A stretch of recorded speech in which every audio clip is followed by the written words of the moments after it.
Je pense que le Tchad doit envisager sérieusement de rejoindre l'Alliance des États du Sahel. Ainsi s'est exprimé le porte-parole du gouvernement Gassim Chérif hier sur une télévision privée. C'est une question jugée importante qui relance les débats autour de cette nouvelle donne. Des cris, des pleurs et pourtant le gouvernement promet de démolir leur habitat demain de bonne heure. Les habitants du quartier Goudi-Amaralgoz et ceux installés aux alentours de l'aéroport n'ont plus que cette nuit pour vider les lieux avant l'arrivée du bulldozer.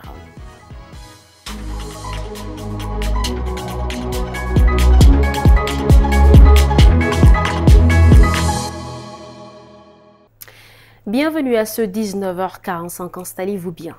Le Tchad rejoindra-t-il l'Alliance des États du Sahel? La question est sur toutes les lèvres depuis une déclaration du ministre de la Communication, Mahamat Gassim Chérif.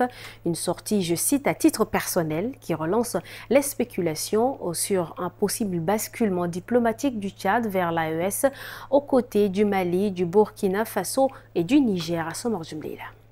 Le Tchad va-t-il rejoindre l'Alliance des États du Sahel? La question agite les débats ndjaménans depuis une déclaration surprise du ministre de la Communication. Sur le plateau d'une chaîne privée, le porte-parole du gouvernement, Mahamat Gassim Chérif, a pris tout le monde de court. L'expérience de l'AES doit être élargie à d'autres pays. Et moi, je pense que ce serait une bonne chose que le Tchad rejoigne l'AES. Ça, c'est mon avis personnel. C'est quelque chose qu'il faut étudier et prendre vraiment au sérieux. Une prise de position assumée, même à titre personnel, qui a immédiatement enflammé les réseaux sociaux. L'opposition, elle, y voit déjà une stratégie politique déguisée. Créée en septembre 2023 à Bamako, l'Alliance des États du Sahel regroupe aujourd'hui le Mali, le Burkina Faso et le Niger. 3 régimes militaires qui ont rompu avec la France et claqué la porte du G5 Sahel, dont le Tchad reste toujours membre actif. Jusqu'à présent, N'Djamena n'a jamais évoqué officiellement l'idée d'intégrer l'AES. Mais certains gestes récents relancent les spéculations. Début mars, à l'occasion du FESPACO, le président Mahamat Idriss Déby Itno s'est rendu à Ouagadougou où il a été chaleureusement accueilli par le capitaine Ibrahim Traoré. Une visite présentée comme culturelle, mais au goût très politique. Le compte à rebours est presque terminé pour les habitants du quartier Goudi-Amaralgoz et ceux installés aux alentours de l'aéroport de N'Djamena. Le ministère de l'Aménagement du Territoire, de l'Habitat et de l'Urbanisme leur a donné un délai de 15 jours pour libérer les emprises de l'État et les zones sensibles pour des questions de sécurité nationale. Ce mercredi 14 mai marque donc la veille de l'expiration de ce délai. Ndieko Edom Armel, Ralombay Bonaventure, à Taranaïdongarti. À bout de larmes, elle, ses enfants, ses voisins, tous sommés de quitter les lieux.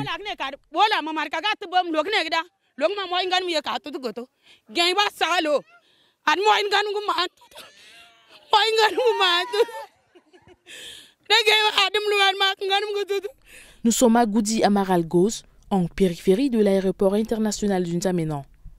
Ils ont 24 heures, juste 24 heures pour plier bagages. Officiellement, c'est une opération de libération des zones occupées de manière anarchique. Officieusement, des raisons sécuritaires sont évoquées. Et pour les habitants, le délai est jugé trop court. Depuis quand les gens renvoyaient les gens pendant 15 jours? C'est depuis quand? Un délai, la presse, c'est 6 mois, 7 mois, 1 an, avant de renvoyer les gens. 15 jours, là, ça ne se fait pas. C'est pour aller où? Il faut me dire là où je vais amener mes enfants. Là. Mon mari n'est pas là, il est en brousse. Je n'ai rien à déplacer mes enfants. C'est le boulot qui nous a acheté, qui nous a vendu ce terrain. Donc nous, on l'avait seulement acheté. Mais raison pour laquelle aujourd'hui nous nous exprimons ici, là, l'État ne devrait pas tout simplement presser, dire aux gens de se déverser là, ça ne va pas aller. Parce que regardez la population autour de moi, il y a plein de gens qui sont là. Ce n'est pas moi seul. Pas de retour en arrière pour les autorités. L'opération commence le 15 mai. Et lueur d'espoir pour certains, désespoir pour d'autres. Une chose est évidente. Il y a des gens qui sont sur le terrain par rapport au périmètre de sécurité de l'aéroport. Ceux-là seront expropriés. Ça veut dire que c'est des gens qui ont leur titres fonciers, qui ont leurs documents, mais l'État a besoin de ce terrain pour une raison de sécurité nationale. Donc ceux-là seront expropriés et l'État va voir à quelle hauteur l'indemnisation pourra se faire. Et nous, au niveau de ce ministère, on leur donnera un terrain pour aller construire. Cette opération de déguerpissement va toucher des milliers de ménages. À Pala, les élèves de l'école primaire EGTH retrouvent enfin les bancs après le drame du 3 avril. Grâce à l'appui du gouvernement et l'UNICEF, des tentes ont été installées pour permettre la reprise des cours. Un premier jour qui restera à jamais dans les consciences. Rassoumar Jumleila. Une minute de silence en mémoire des victimes de l'effondrement de la salle de classe de CE2. Ce matin, les regards sont tournés vers l'avenir.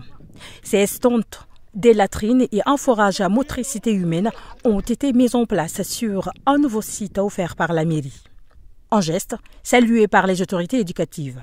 Le gouvernement de la République du Tchad ayant favorablement répondu par les différentes réalisations sur les sites.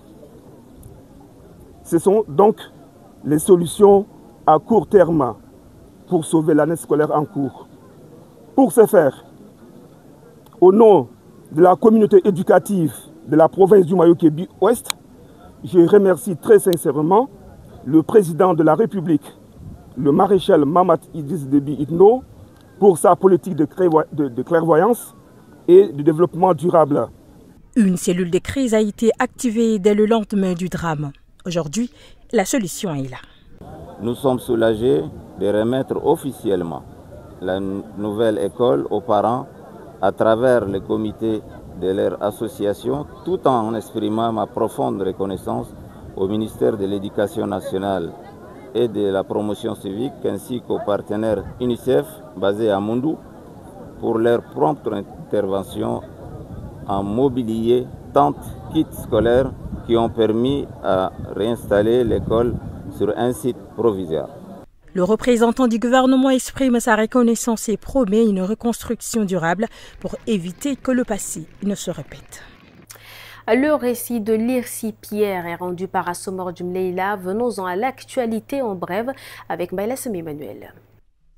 Le président de la République du Tchad, maréchal Mahamat Idriss Déby Itno, a décoré le professeur Bénédicte Ourama, président de la Banque africaine d'import-export, au grade de commandeur de l'Ordre national du Tchad. Cette distinction vise à renforcer le partenariat entre le Tchad et Afrique-Banks, qui a manifesté son intérêt pour financer des projets agricoles et d'élevage essentiels à l'économie tchadienne.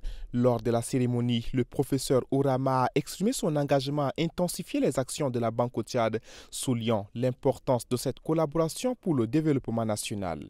Les épreuves écrites du baccalauréat égyptien session de mai 2025 ont été officiellement lancées ce mercredi 14 mai 2025 au lycée Al-Hazar Achérif d'Abéché. Au total, 87 candidats, dont 40 filles, repartis dans toutes les séries confondues, participent à cette session. Le président des émissaires égyptiens, Cheikh Mahamoud Mahamat, a adressé ses encouragements aux candidats. Il les a exhortés à aborder les épreuves avec sérénité et à travailler dans le calme. À N'Djamena, 2 jeunes âgés d'une trentaine d'années ont été interpellés pour leur implication dans un réseau bien organisé, spécialisé dans le décodage et le flashage des téléphones volés. Ces appareils leur étaient régulièrement apportés par des voleurs, eux-mêmes complices dans cette chaîne clandestine. L'affaire a éclaté suite à une série d'enquêtes menées par les forces de sécurité intérieure déterminées à remonter la filière de revente d'appareils dérobés. Les 2 techniciens présumés, eux, attendent désormais de répondre de leurs actes devant la justice.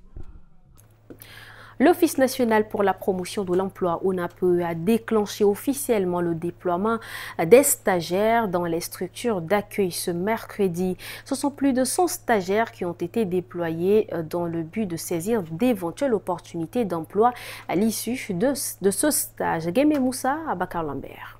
Pour répondre aux défis du marché de l'emploi et booster ses services, l'Office national pour la promotion de l'emploi, avec l'appui de ses partenaires, lance le déploiement de stagiaires dans les structures d'accueil public et privé. Ce matin, plus d'une centaine de jeunes issus de filières diverses ont rejoint leur lieu d'affectation. Dans le cadre du programme d'appui aux diplômés sans expérience, nous sommes censés accueillir, nous sommes censés déployer tous les stagiaires, tous les jeunes diplômés sans expérience issus de différents profils qui viennent chez nous. On essaie de les déployer dans des structures d'accueil partenaires. Ces structures peuvent être des structures privées ou des structures publiques. Parmi les structures d'accueil, le Centre Al-Mouna, le Trésor public ou encore le journal Le Progrès. Avec ce terrain de stage, eux profitent, le Centre Al-Mouna et les accueille et aussi leur présence donne beaucoup de choix. Parce que quand ils sont là, on sent vraiment la vie ensemble. Et je crois la jeunesse, devant aussi parfois un personnel qui a fait des années. Quand on a un jeune avec lui, il va se remettre en question et aussi se renouveler. Pour les bénéficiaires, c'est une occasion rêvée de passer de la théorie à la pratique. C'est une occasion pour la jeunesse d'avoir une porte ouverte, surtout dans le monde de l'emploi, pour les diplômés sans expérience, puisqu'il n'y a pas une école d'expérience. Et l'ONAPE nous ouvre cette chance-là pour avoir accès à ce monde d'emploi. En leur disant merci, je voudrais aussi encourager ceux qui sont venus déposer leurs dossiers et qu'il faut souvent faire le suivi. C'est le suivi là qui a donné le résultat aujourd'hui. Au total, ce sont 1000 stagiaires qui seront insérés cette année dans le cadre du programme. Au crochet de cette édition, le ministère des Télécommunications et de l'Économie numérique, en partenariat avec RTL Tchad, a clôturé une semaine de sensibilisation dans plusieurs établissements scolaires de la capitale en prélude à la Journée internationale des filles dans le secteur des TIC. Une initiative pour inciter les jeunes filles à s'orienter vers les métiers du numérique. On fait le point avec Yakingem Karine, Guy de Dieu et Midolina Souf. Clap de fin pour une tournée engagée. Pendant 5 jours, 12 établissements scolaires de N'Djamena ont accueilli des sessions de sensibilisation à destination des jeunes filles. Au programme, lutte contre les fake news, l'utilisation responsable d'Internet, mais surtout, initiation au métier des technologies, de l'information et de la communication. On a su que vraiment elles sont intéressées et elles sont très calmes, attentives. Et avec les exemples que leurs sœurs, les ingénieurs et autres leur ont donné, comment ils ont accédé à être des ingénieurs, elles sont vraiment intéressées et puis elles sont vraiment encouragées. Elles embrassent vraiment les matières scientifiques, d'après leur dire, elles vont être comme leurs fournisseurs. Un engagement salué par le partenaire privé RTL Tchad, impliqué tout au long de la campagne. Je suis satisfaite de la sensibilisation parce que nous avons passé le message qui est fort. Celui d'abord de l'utilisation d'Internet, mais aussi amener les filles à embrasser les métiers des télécoms. Voilà ce que nous avons eu à faire. Et les questions pertinentes ont été posées par ces filles. Et nous avons cru comprendre qu'elles ont aimé ces métiers et qu'elles vont y arriver. Placées sous le thème « Les jeunes filles dans le secteur des TIC au service d'une transformation inclusive », cette édition 2025 marque une nouvelle étape vers la féminisation du secteur technologique au Tchad. Ainsi s'achève cette édition. Merci à vous, chers téléspectateurs, de l'avoir suivi. Bonsoir.